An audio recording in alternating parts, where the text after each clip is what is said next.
मैं श्री जगतगुरु श्री सत्यवा बाबा से प्रार्थना करता हूँ कि आके 2 क्षण अपने भाव रूपी पुष्प अर्पित करें।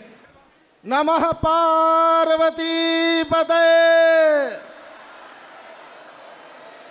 साधु जी, बालाजी सरकार की, श्री वृंदावन धाम की, बुंदेलखंड धाम की, बागेश्वर सरकार की।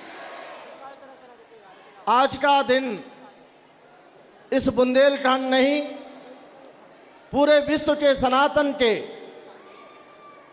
इस ध्वज पताका का ऐतिहासिक दिन है, जहां एक पावन परंपरा को सुशोभित करते हुए श्री वृंदावन धाम और एक पावन व्यासपीठ जिनकी पीढ़ियों और परंपरा से बहती रही है, उसी क्रम में आज बागेश्वर धाम में व्यासपीठ पर विराजमान पूरे सनातन के सिरमौर और लाडले और जन जन तक के दुलारे पूज्य व्यास जी श्री पंडित जी महाराज जी को मैं इस बुंदेलखंड की पावन धरती से प्रणाम करता हूं और वंदन करता हूं।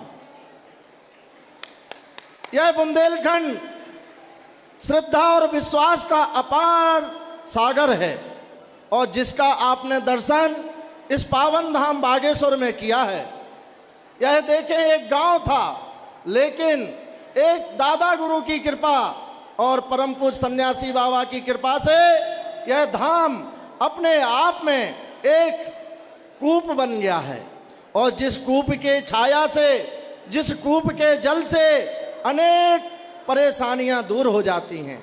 आप देखें, इस बागेश्वर धाम के पीठाधीश्वर जी ने साधना के साथ सनातन को, युवाओं को, विकास को और आस्था और विश्वास को हर सनातन के हृदय में उतारा है और विश्वास जगाया है कि सनातन कभी अकेला नहीं होता और सनातन कभी अकेला नहीं चलता है। तो ऐसे व्यासपीठ पंडित जी महाराज जी की छाया में जो अनवरत यहाँ पर बागेश्वर धाम में अनेक व्यासपीठों के माध्यम से उनके मुखारबिंद से यहाँ कथा श्रवण कराई जाती है और पूज्य बागेश्वर धाम सरकार के सानिध्य में हम सब लोग यहाँ पर भागवत कथा, रामायण कथा, शिव पुराण का पान करते हैं। आज आप धन्य सौभाग्यशाली हैं कि हनुमान जी महाराज की कृपा पात्र, जैसे हनुमान जी का स्वरूप भी बाल स्वरूप है और हनुमान जी का स्वरूप बाल स्वरूप का दर्शन करने का अपने आप में महत्व है और उसी स्वरूप में हनुमान जी की कृपा के प्राप्त बागेश्वर सरकार के पीठाधीश्वर पूज्य धीरेन्द्र शास्त्री जी महाराज जी का आज जन्मदिन है।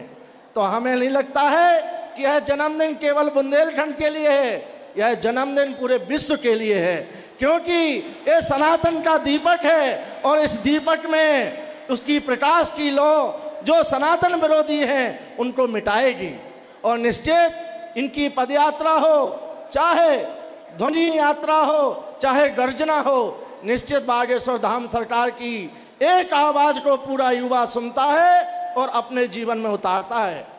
मेरा जन्म भी इसी बुंदेलखंड की धरा पर है और मैंने देखा, मैं जब जन्मभूमि के लोगों से बात करता हूं तो कहते हैं कि महाराज जी बहुत परिवर्तन आया है। मैं कहता हूं क्या परिवर्तन आया है? बोले कि काफी लोग शाकाहारी हो गए हैं।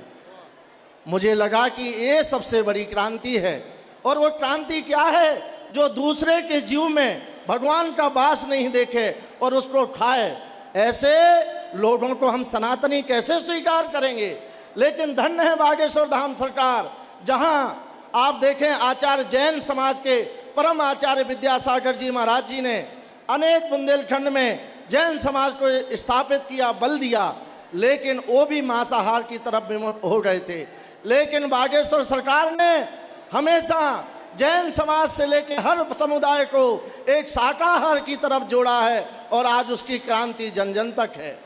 मुझे लगता है यह बुंदेलखंड एक दिन शाकाहार और नशा से मुक्त खंड होगा और मुझे लगता है कि आचार्य श्री व्यास जी पंडित जी महाराज जी के मुखारबिंद से, उनके अल्प समय से जो हमें प्राप्त हुआ है, निश्चित यह गंगा की पावन जल के तरह एक व्यक्ति के जीवन में जीवन देगा।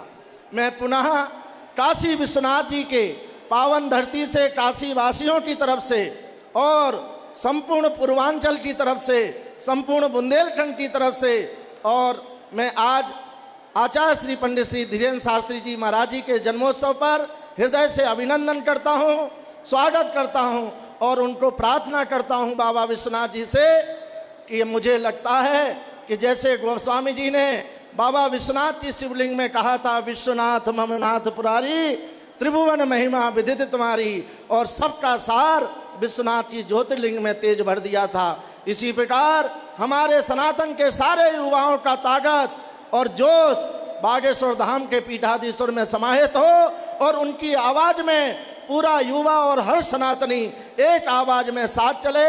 मैं इन्हीं बातों के साथ पुनः व्यासपीठ को प्रणाम करता हूँ, बागेश्वर धाम सरकार को प्रणाम करता हूँ। हमारे साथ आए अयोध्या धाम से पूज्य राजूदास जी महाराज जी को प्रणाम करता हूँ।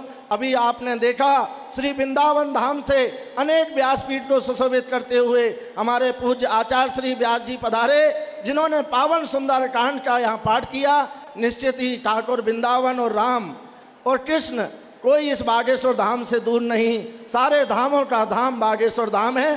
पुनः मैं धन्यवाद और प्रणाम करते हुए अपनी वाणी को विराम देता हूँ। जय सिया राम।